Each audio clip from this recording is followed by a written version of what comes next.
Bienvenue une fois de plus à notre bulletin d'information de Magnificat.tv consacré à l'actualité de l'Église. Nous sommes aujourd'hui le mercredi 26 avril 2023. Voici les titres de notre journal.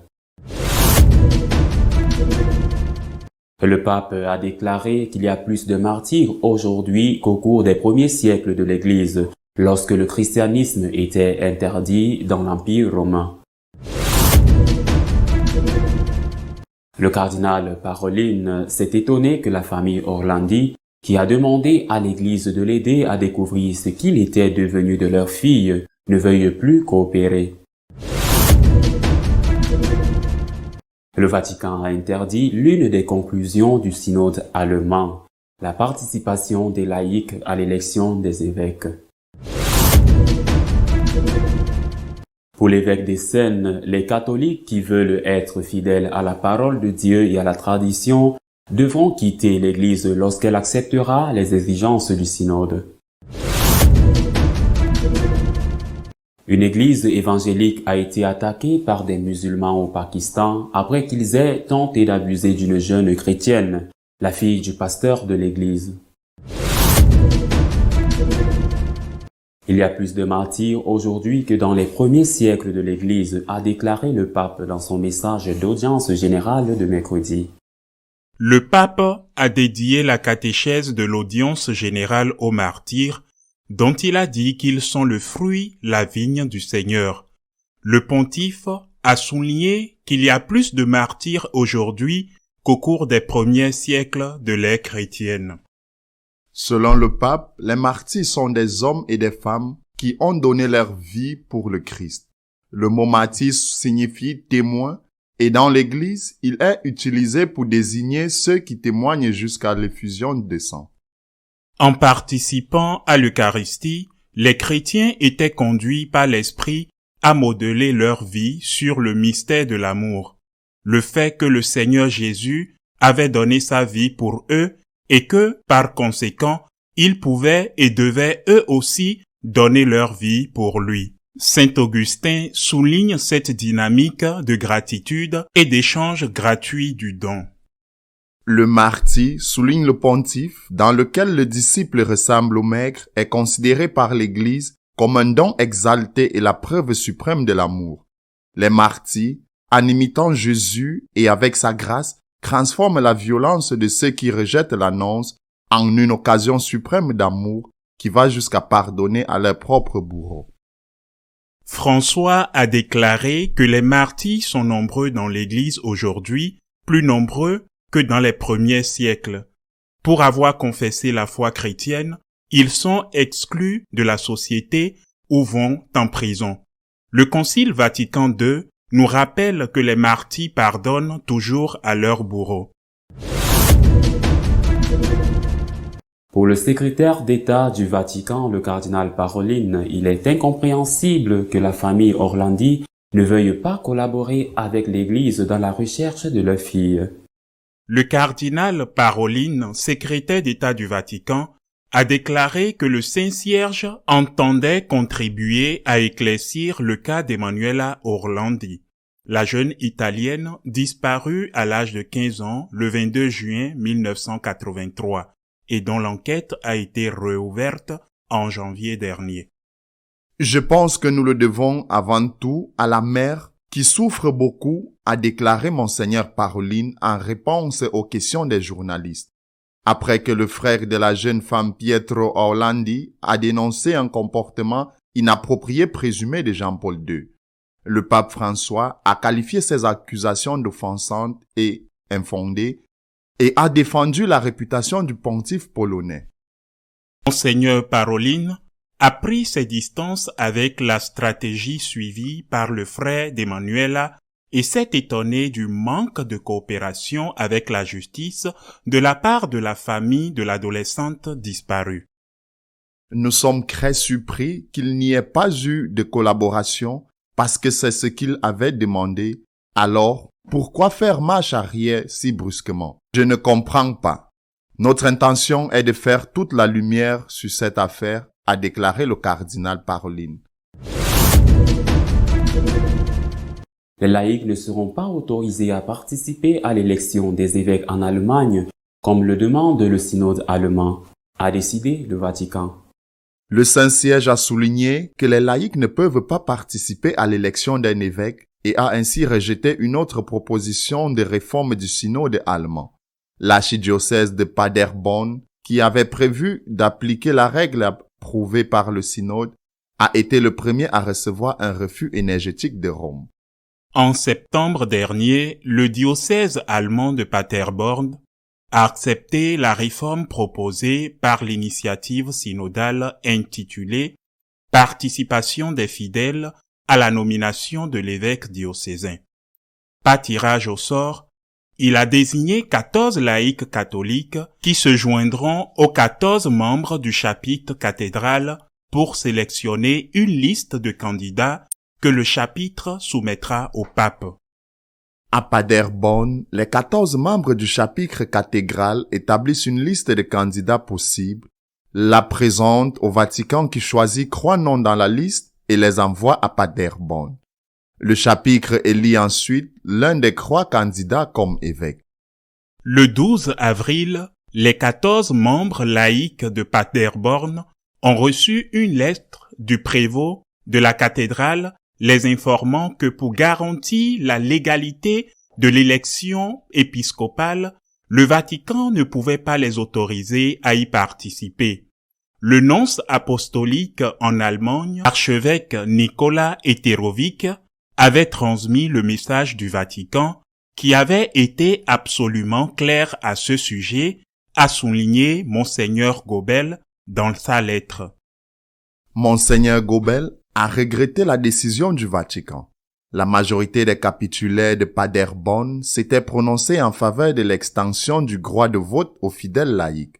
L'archevêché est vacant depuis le 1er octobre, date à laquelle l'évêque s'est retiré le jour de son 75e anniversaire. Monseigneur Becker est un fervent participant de la participation des laïcs aux nominations épiscopales.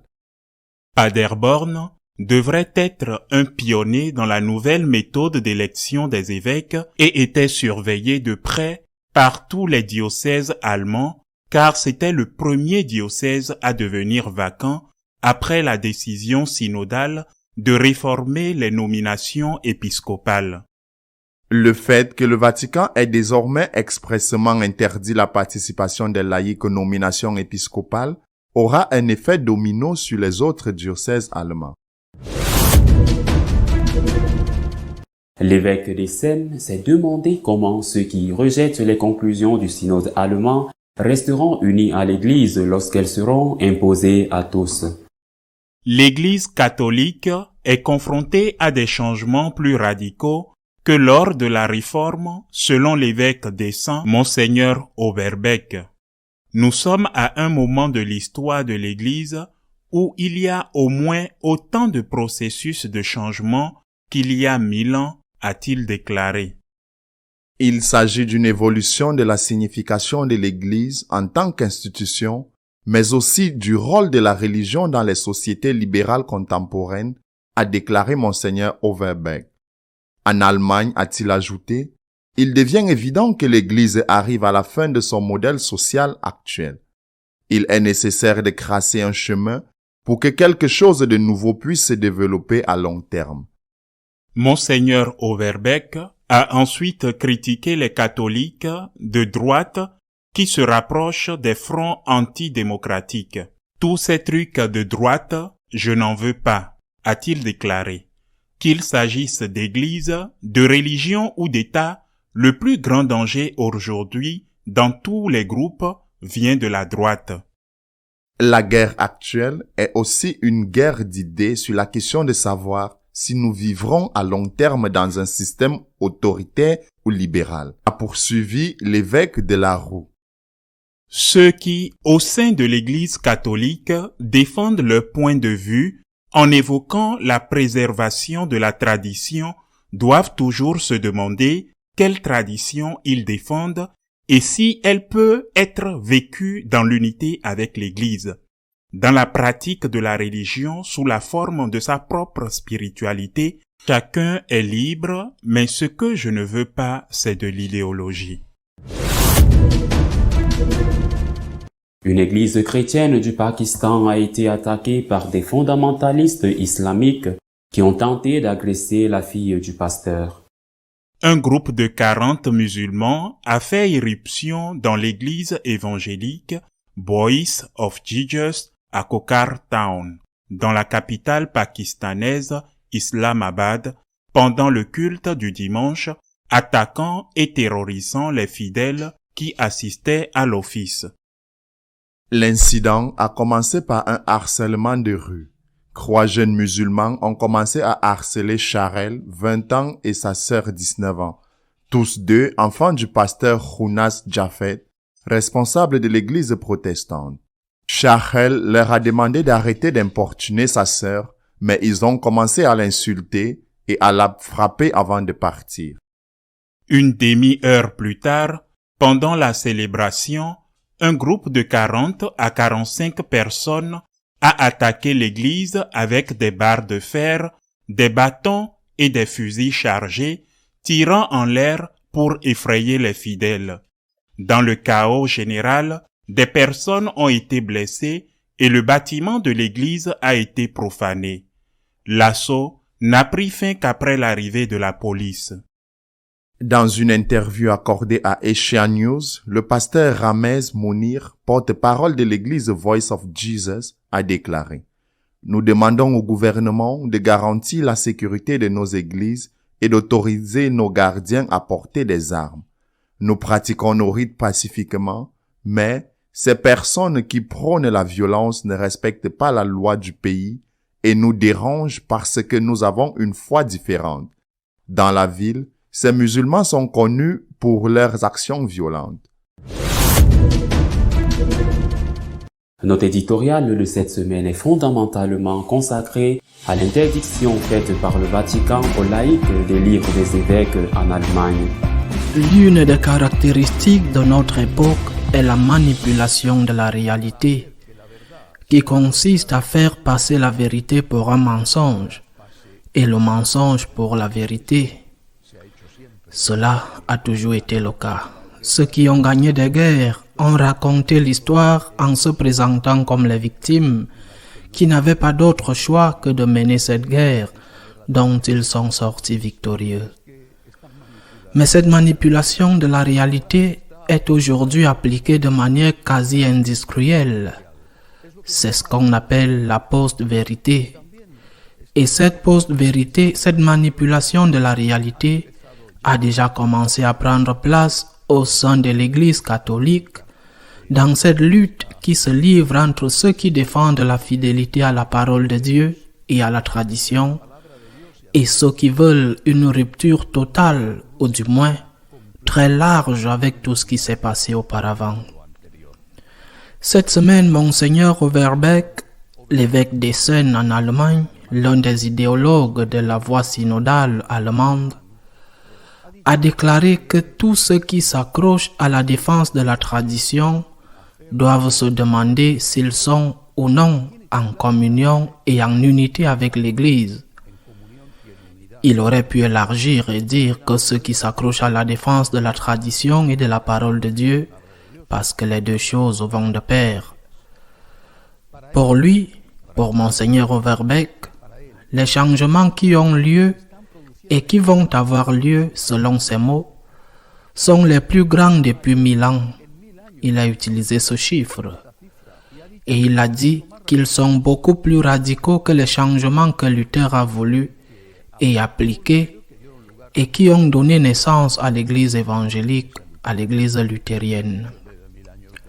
Il aurait pu dire depuis 1000 ans, 2000, parce que je ne crois pas qu'avant 2023, il y aurait des changements aussi radicaux que ce qu'il recherche dans la réception des sacrements, par exemple. Pas besoin d'être dans la grâce de Dieu pour recevoir la communion ou l'administration des sacrements. Par exemple, avoir des femmes prêtres ou les changements absolus et radicaux dans la moralité sexuelle qu'il recherche. Monseigneur Overbeck est une personne qui, dès le début, a dit très clairement que si on ne lui donnait pas ce qu'il voulait, il entrerait en schisme. Cependant, Overbeck va maintenant beaucoup plus loin et ose dire que ceux d'entre nous qui sont en dehors de l'Église et qui doivent se demander s'ils veulent ou non rester dans l'Église, ceux d'entre nous qui sont en dehors de l'Église sont ceux qui défendent la tradition et la parole de Dieu, c'est-à-dire qu'ils viennent d'affirmer que nous sommes des hérétiques, qu'ils sont, eux, la véritable Église, et que soit nous acceptons ce qu'ils demandent, je n'ai cité que des sacrements indépendamment de l'état de grâce, et que les sacrements en particulier, l'Eucharistie, puissent être célébrés par des femmes. Si nous n'acceptons pas cela, dit Overbeck, cela signifie que nous sommes les hérétiques. Et il dit cela parce qu'il est absolument convaincu qu'ils vont gagner, qu'ils ont le pouvoir et qu'ils ne le lâcheront pas.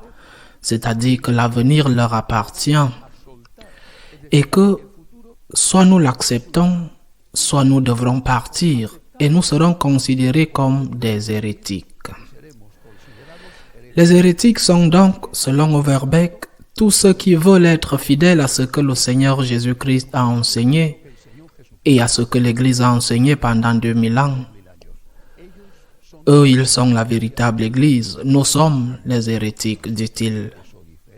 Il s'agit là d'un exemple clair de post-vérité.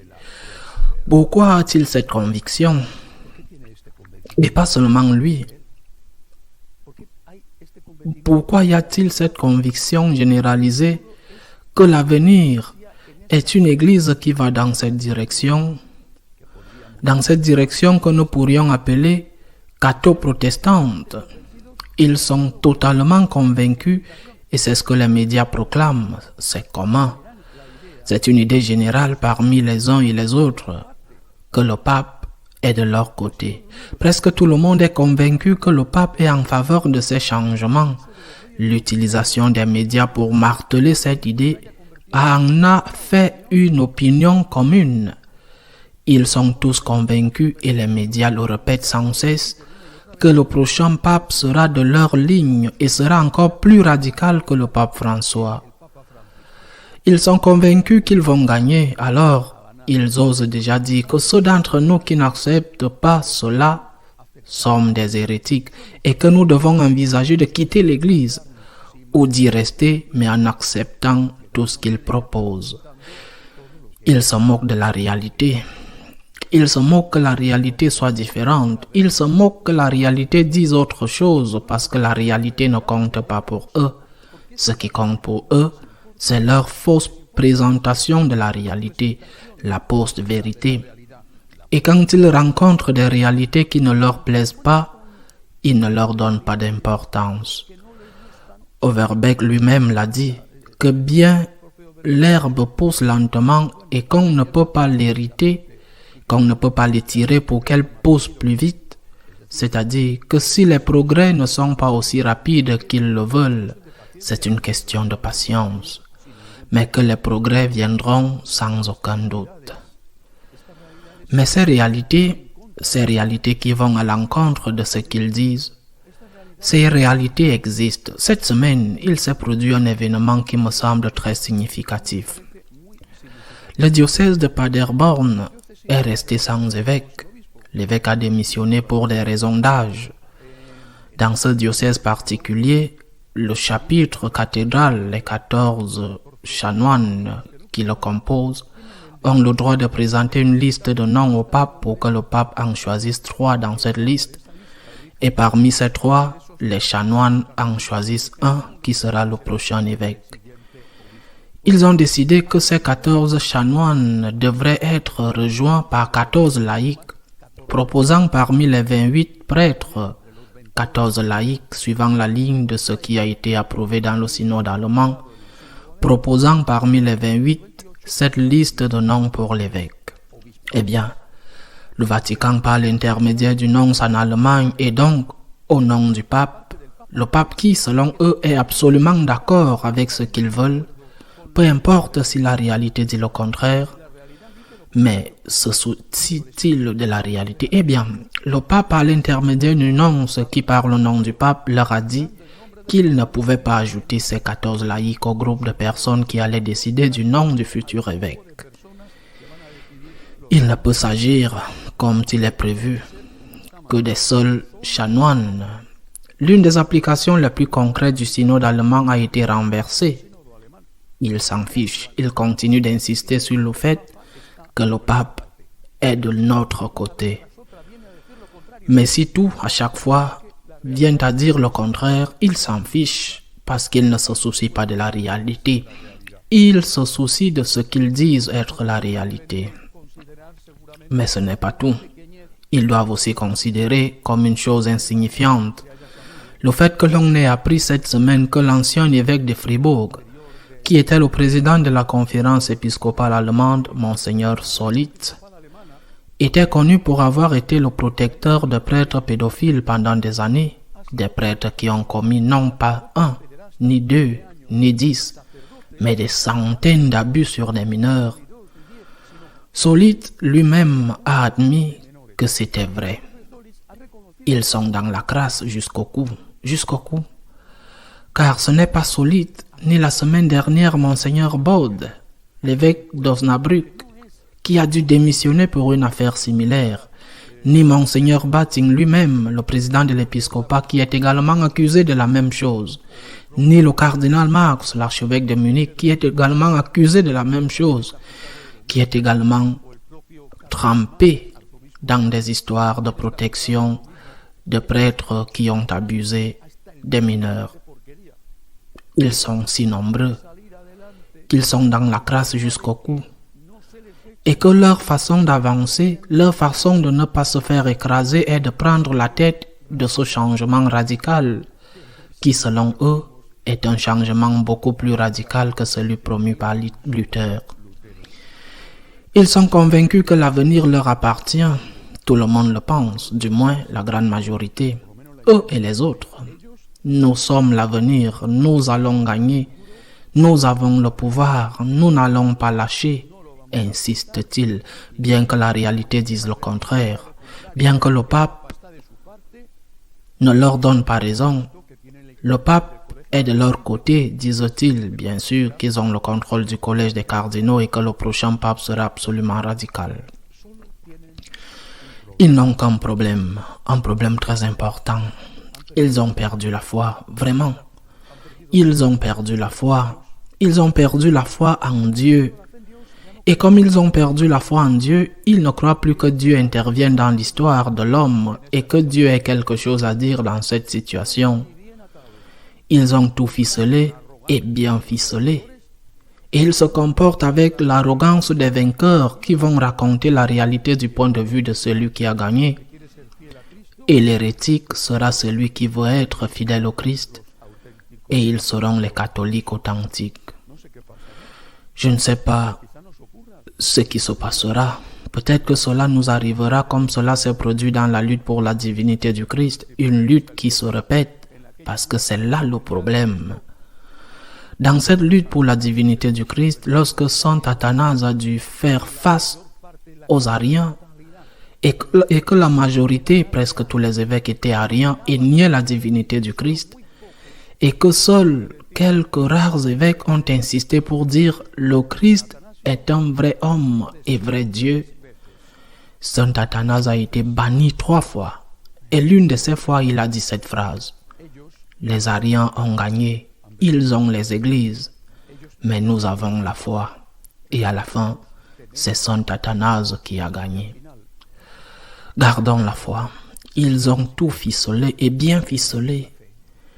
Ils ont tout le pouvoir. Ils osent même dire que nous devrons quitter l'église comme hérétiques pour avoir été fidèles au Christ, à sa parole, à sa divinité et à la tradition.